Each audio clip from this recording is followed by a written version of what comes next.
英語聞き流し10分間、名作リスニング、英語テキストと MP3 ダウンロード、その他の物語は、ホームページよりご利用いただけます。88thpp.com 88thpp.com Then turning to Beauty, he said, "Take your father into the next room, and help him to choose everything you think your brothers and sisters would like to have. You will find 2 traveling trunks there, fill them as full as you can. It is only just that you should send them something very precious as a remembrance of yourself." Then he went away, after saying, "Goodbye, Beauty, goodbye, old man," and though Beauty was beginning to think with great dismay of her father's departure, she was afraid to disobey the beast's orders, and they went into the next room, which had shelves and cupboards all round it. They were greatly surprised at the riches it contained. There were splendid dresses fit for a queen, with all the ornaments that were to be worn with them, and when Beauty opened the cupboard she was quite dazzled by the gorgeous jewels that lay in heaps upon every shelf. After choosing a vast quantity, which she divided between her sisters, for she had made a heap of the wonderful dresses for each of them, she opened the last chest, which was full of gold. "I think, father," she said, "that, as the gold will be more useful to you, we had better take out the other things again, and fill the trunks with it." So they did this, but the more they put in the more room there seemed to be, and at last they put back all the jewels and dresses they had taken out, and Beauty even added as many more of the jewels as she could carry at once, and then the trunks were not too full, but they were so heavy that an elephant could not have carried them. "The beast was mocking us," cried the merchant. "He must have pretended to give us all these things, knowing that I could not carry them away." "Let us wait and see," answered Beauty. "I cannot believe that he meant to deceive us. All we can do is to fasten them up and leave them ready." So they did this and returned to the little room, where, to their astonishment, they found breakfast ready.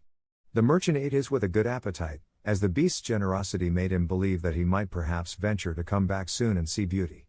But she felt sure that her father was leaving her forever, so she was very sad when the bell rang sharply for the second time, and warned them that the time had come for them to part. They went down into the courtyard, where 2 horses were waiting, one loaded with the 2 trunks, the other for him to ride. They were pawing the ground in their impatience to start, and the merchant was forced to bid Beauty a hasty farewell, and as soon as he was mounted he went off at such a pace that she lost sight of him in an instant. Then Beauty began to cry, and wandered sadly back to her own room. But she soon found that she was very sleepy, and as she had nothing better to do she lay down and instantly fell asleep. And then she dreamed that she was walking by a brook bordered with trees, and lamenting her sad fate, when a young prince, handsomer than anyone she had ever seen, and with a voice that went straight to her heart, came and said to her, "Ah, Beauty!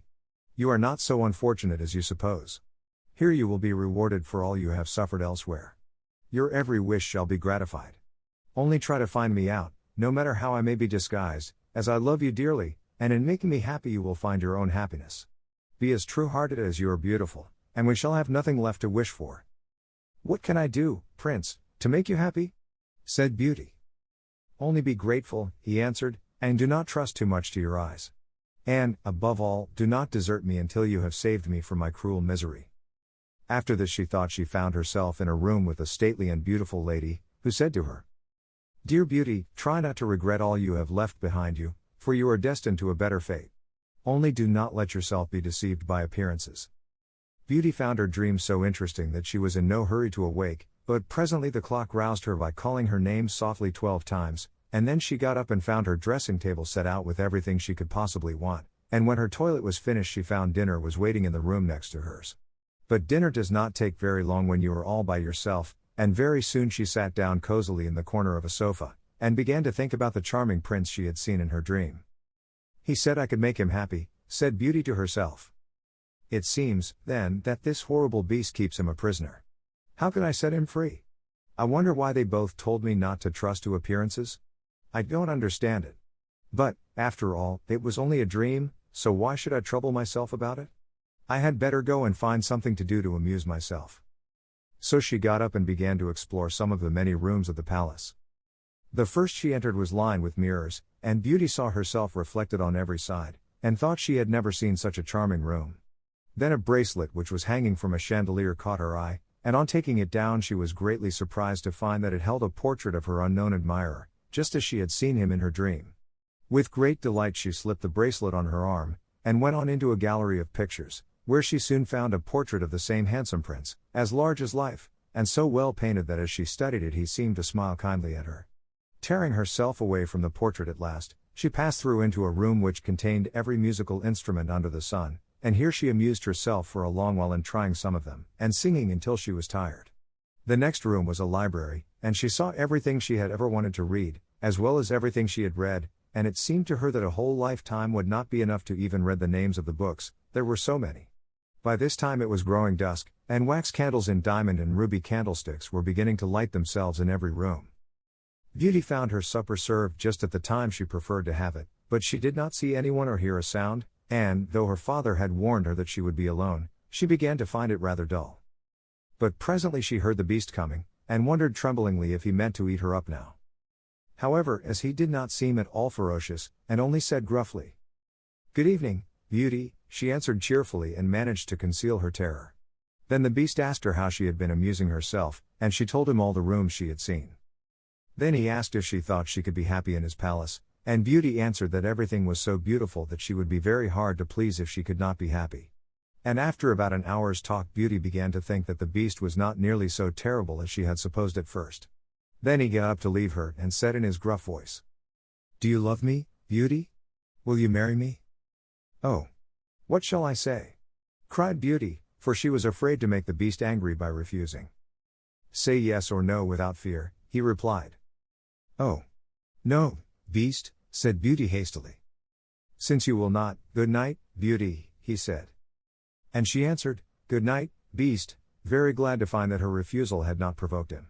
And after he was gone she was very soon in bed and asleep, and dreaming of her unknown prince. She thought he came and said to her, "Ah, Beauty! Why are you so unkind to me? I fear I am fated to be unhappy for many a long day still." And then her dreams changed, but the charming prince figured in them all, and when morning came her first thought was to look at the portrait, and see if it was really like him, and she found that it certainly was. This morning she decided to amuse herself in the garden, for the sun shone, and all the fountains were playing, but she was astonished to find that every place was familiar to her, and presently she came to the brook where the myrtle trees were growing where she had first met the prince in her dream, and that made her think more than ever that he must be kept a prisoner by the beast. When she was tired she went back to the palace, and found a new room full of materials for every kind of work, ribbons to make into bows, and silks to work into flowers. Then there was an aviary full of rare birds, which were so tame that they flew to Beauty as soon as they saw her, and perched upon her shoulders and her head. "Pretty little creatures," she said, "how I wish that your cage was nearer to my room, that I might often hear you sing." So saying she opened a door, and found, to her delight, that it led into her own room, though she had thought it was quite the other side of the palace. There were more birds in a room farther on, parrots and cockatoos that could talk, and they greeted Beauty by name. Indeed, she found them so entertaining that she took one or two back to her room, and they talked to her while she was at supper, after which the beast paid her his usual visit, and asked her the same questions as before, and then with a gruff good night he took his departure, and Beauty went to bed to dream of her mysterious prince. The days passed swiftly in different amusements, and after a while Beauty found out another strange thing in the palace, which often pleased her when she was tired of being alone. There was one room which she had not noticed particularly. It was empty, except that under each of the windows stood a very comfortable chair, and the first time she had looked out of the window it had seemed to her that a black curtain prevented her from seeing anything outside. But the second time she went into the room, happening to be tired, she sat down in one of the chairs, when instantly the curtain was rolled aside, and a most amusing pantomime was acted before her. There were dances, and colored lights, and music, and pretty dresses, and it was all so gay that Beauty was in ecstasies. After that she tried the other 7 windows in turn, and there was some new and surprising entertainment to be seen from each of them, so that Beauty never could feel lonely any more. Every evening after supper the beast came to see her, and always before saying good night asked her in his terrible voice, "Beauty, will you marry me?" Audiobook, The Family in Kyoto, One Japanese Girl Got Freedom by Hitomi Woods on sale at online stores or apps. Apple Books, Google Play, Audible, 43 available distributors in total.